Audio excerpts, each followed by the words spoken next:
ایک ضروری بات میں واضح کرنا چاہتا تھا. سورہ بنی اسرائیل کی آیت نمبر 82 میں اللہ تعالیٰ فرماتا ہے وَنُنَزِّلُ مِنَ الْقُرْآنِ مَا هُوَ شِفَاءٌ وَرَحْمَةٌ لِّلْمُؤْمِنِينَ.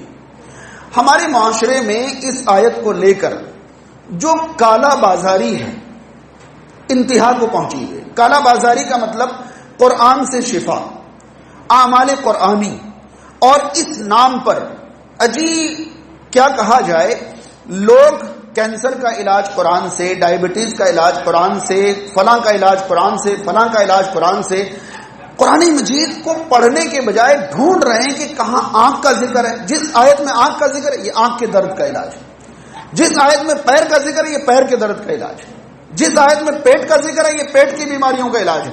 میں نے ایک کتاب پڑھی، اس میں پیر کے درد کے علاج کے طور پر قرآن کی ایک ایسی آیت لکھی گئی تھی جس آیت میں پیر کاٹنے کا ذکر ہے. یقین مانے حیرانی ہوگی آپ کو.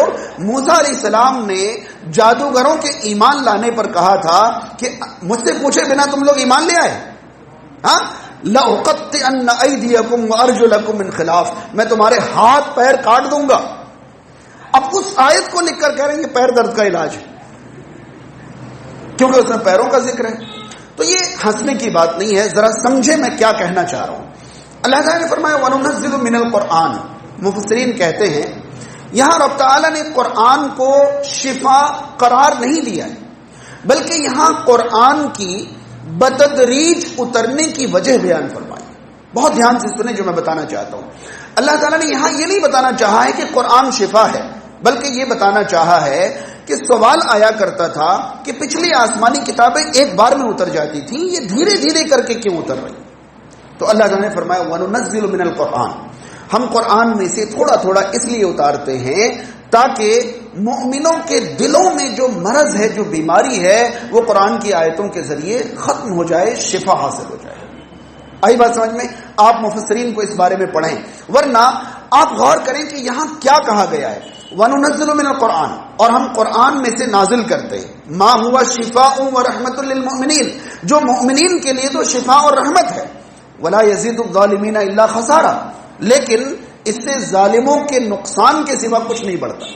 کیا مطلب ہوا کہ قرآن اگر ظالموں پر پڑھ دیں تو کیا ان کو شفا نہیں ملے گی؟ کون سی شفا نہیں ملے گی انہیں؟ وہ روحانی شفا انہیں نہیں ملے گی، یعنی انہیں ہدایت نہیں ملتی ہے. تو یہاں کس شفا کی بات چل رہی ہے؟ یہاں تو اس شفا کی بات چل رہی ہے جو دلوں میں کفر ہے، شرک ہے، بغض ہے، عداوت ہے، حسد ہے، کینہ ہے، جو دلوں کی بیماری ہے. تھوڑا تھوڑا کر کے قرآن اس لیے اتارا جا رہا ہے تاکہ دھیرے دھیرے دھیرے دھیرے دھیرے ان کی تمام دل کی بیماریوں کو ختم کر دیا جائے، دل کی بیماریوں سے شفا انہیں مل جائے. اس کے بعد اگلا مرحلہ یہ ہے کہ کیا قرآن جسمانی بیماریوں کے لیے شفا نہیں ہے؟ تو بلا شبہ قرآن جسمانی بیماریوں کے لیے بھی شفا ہے. یاد رہے قرآن مجید میں سے کون سی آیت جسمانی بیماریوں کے لیے شفا ہے، یہ طے کرنا کم سے کم رسول کریم صلی اللہ علیہ وسلم کے اختیار میں ہونا چاہیے نا. اللہ کے نبی صلی اللہ علیہ وسلم کے بارے میں صحیح بخاری وغیرہ کے اندر حدیث موجود ہے کہ آپ صلی اللہ علیہ وسلم کو جب بھی کوئی شکایت پہنچتی، بیماری کسی بھی قسم کی ہو، کوئی بھی تکلیف پہنچتی، تو آپ صلی اللہ علیہ وسلم معوذات پڑھا کرتے تھے. صحیح بخاری کی حدیث ہے. ہمیں لگتا ہے معوذات، قل هو اللہ احد، قل اعوذ برب الفلق، قل اعوذ برب الناس، یہ تو ہر ایک کو یاد ہے.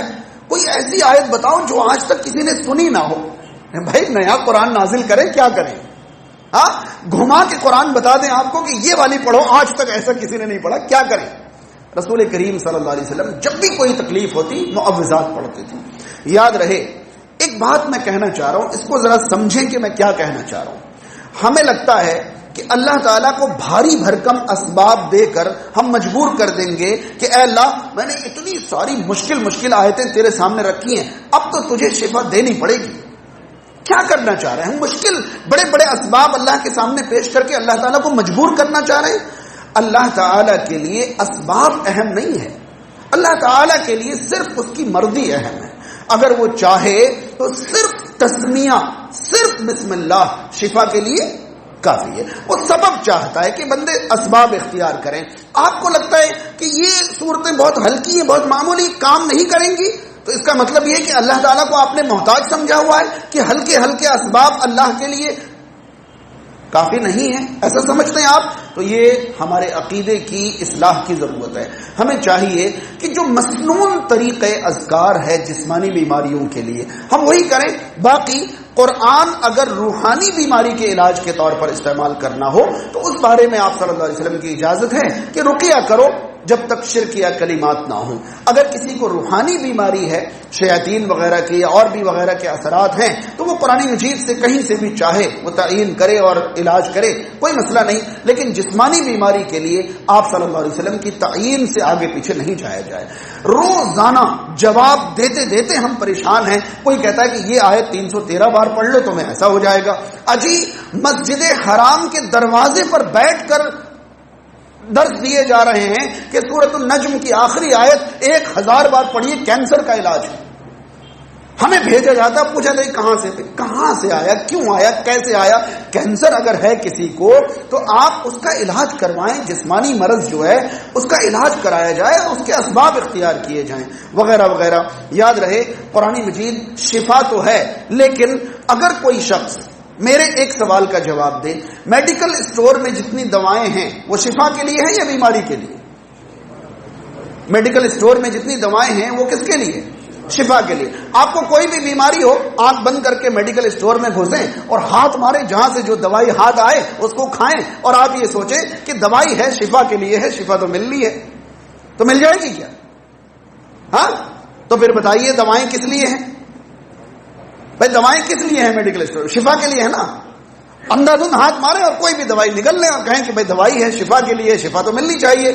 شفا کس دوائی سے کس بیماری کی شفا ملے گی؟ یہ گھر میں لیبورٹریز کھول کے کوئی بھی آیتیں طے کرتے رہیں کہ اس آیت سے اس بیماری، اس آیت سے اس بیماری، اس آیت سے اس بیماری.